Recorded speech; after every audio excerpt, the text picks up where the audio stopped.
everybody, Lee here, and welcome to the pull list for April 29th, 2015, presented by Longbox Radio. It is currently Saturday, free comic book day as a matter of fact, so you'll probably be watching this after the fact. Hopefully you went to your local comic book shop, grabbed a free book, and supported them in some way by grabbing a trade paperback or another book or what have you. Anyways, let's talk about books. There's quite a few of them this week, actually, after a few weeks of one or two titles. We're back with Batman number 40, which is the final issue of Batman under its current regime, or at least until after this new 52 Convergence thing is sorted out. So I really dig this cover by Greg Capullo.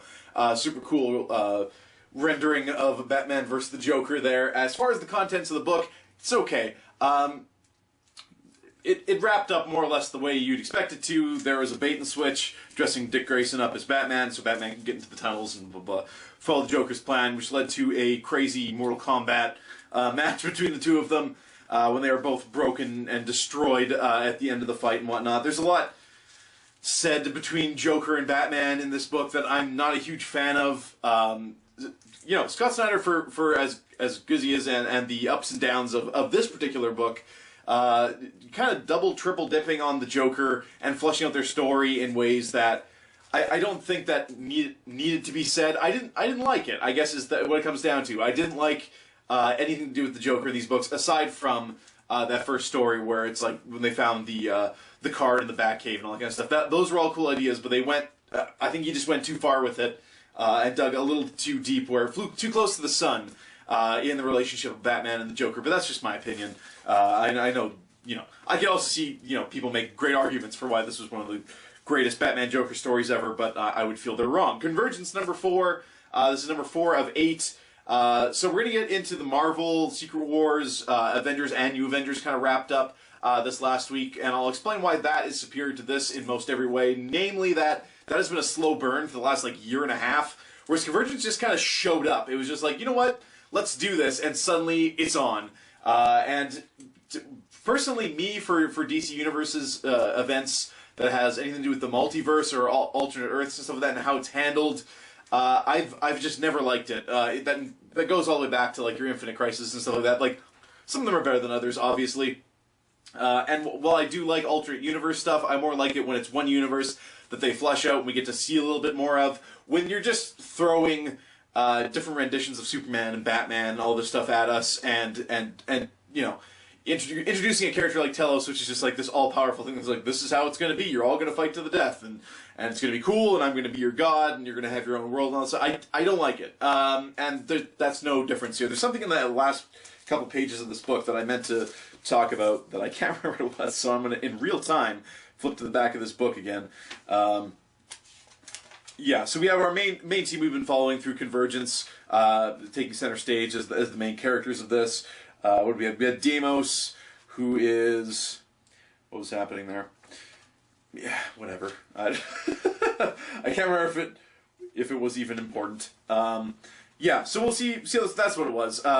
There's a lot to do with the Anti-Monitor and stuff. That's mostly in the Justice League one. But basically, Deimos calls Brainiac, so they're gonna nip this thing in the bud. We'll see. Whatever. Anyway, so that's more what I wanted to talk about. So they're pulling out all the stops. They're bringing out all of their huge villains in the DCU, and that continues. And of course, Justice League, where we have Darkseid and we have the Anti-Monitor, who kind of becomes the main story of this particular issue. The thing about Justice League, as it seemed in the New 52, is it's always just been a tie-in book to their events. And I have not liked this book because of that, because I just don't enjoy, like I said, DC events. So this is no exception, and it leads into the Free Comic Book Day book, which I haven't read yet, and I assume it's maybe one of 2 DC books they put out, but that ties in directly with this issue. If I'm a little kid going to pick up a Free Comic Book Day issue, and I pick up the DC one, and it's content like this, I'm bummed out, because it's, like, this kind of book just kind of talks way over your head, introduces a bunch of concepts and stuff that if you've just been reading Justice League, you aren't privy to. This isn't, like, you know, issues 35 to 39 aren't dealing with this subject matter. So for you to just crack open this book and read a bunch of stuff, you're like, oh, I guess that's what's happening elsewhere. I'm getting really upset about this, and I don't know why. Anyways, the Anti-Monitor is a cool guy, and he's set on destroying everything, so that's pretty cool. Darkseid's, I guess, what, daughter or something? Am I confusing it with this book now? Whatever. Anyways, Justice League number 40, which is, of course, like I said, they're wrapping up the New 52, going into their new status quo, so trying to tie up all the loose ends. So DC, for me, kind of a mess right now.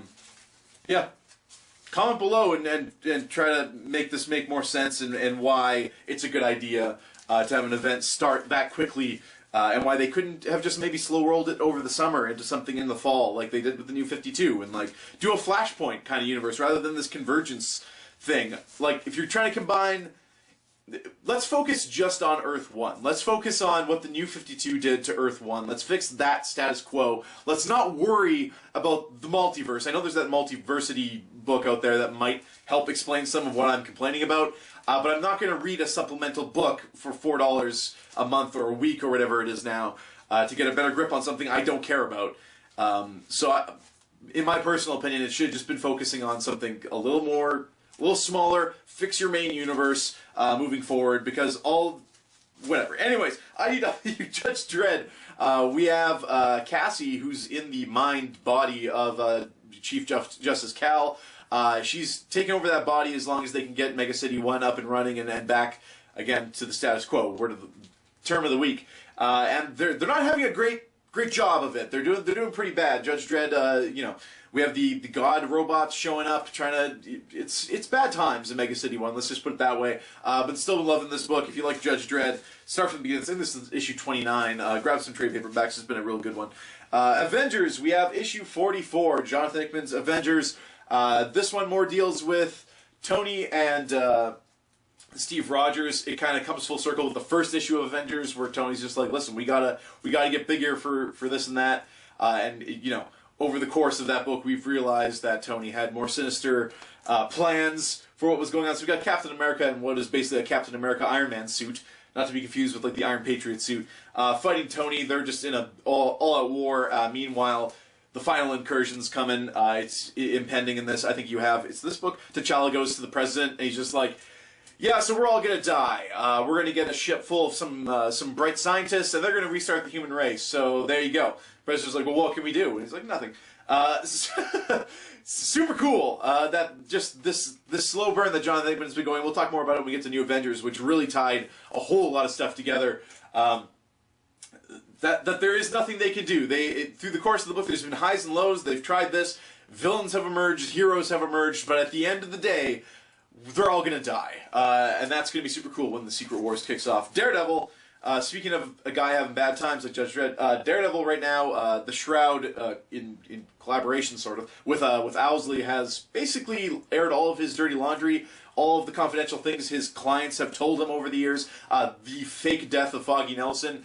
It's all on the table now for poor Matt Murdock, who is making a play with the Kingpin to try to fix this. And I'm assuming he only has a couple issues left before Secret Wars kind of resets everything, or whatever's going to happen with that. But Daredevil's been a great book. Moon Knight is the only book this week that I didn't read, as a matter of fact. Colin Bunn has taken over this book. I've had mixed feelings on him in the past. This is issue 14. There's a free digital code altogether, so check that out. Dan Brown, right there. I'm assuming that's not the same Dan Brown I'm thinking it is. But we have dogs frothing at the mouth with blood and money falling from the sky with a moon in the background. So about what you'd expect from a Moon Knight book. So going on to New Avengers number 33, we learned that Doctor Doom, while he hasn't been front and center for most of this incursion garbage, has actually been a central figure in, actually more than anyone in the Marvel Universe. He has been going universe to universe, killing Molecule Man, building a religion around what he's doing, and just trying to give a big FU to the Beyonders in this book.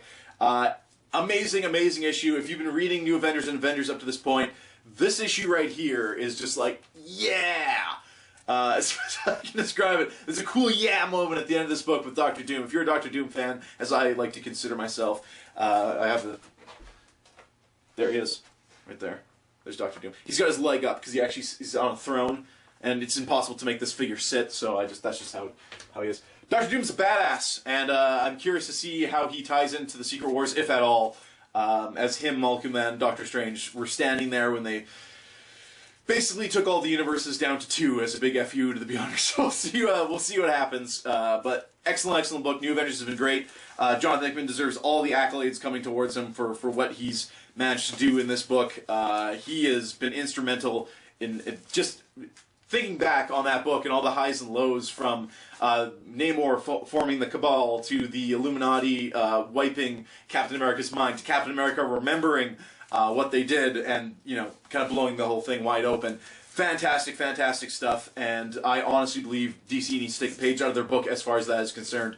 DC is like pointing the finger at them like, hey, we did the New 52 thing like 2 years ago. Catch up, Marvel. Meanwhile, Marvel just goes and does something like this and blows it out of the water. And I don't like to have allegiances to DC or Marvel. I know if you've been watching this, I usually am a little harder on the DC stuff just because I find the DC stuff could be so much simpler and so much better if they just tried to make it that way.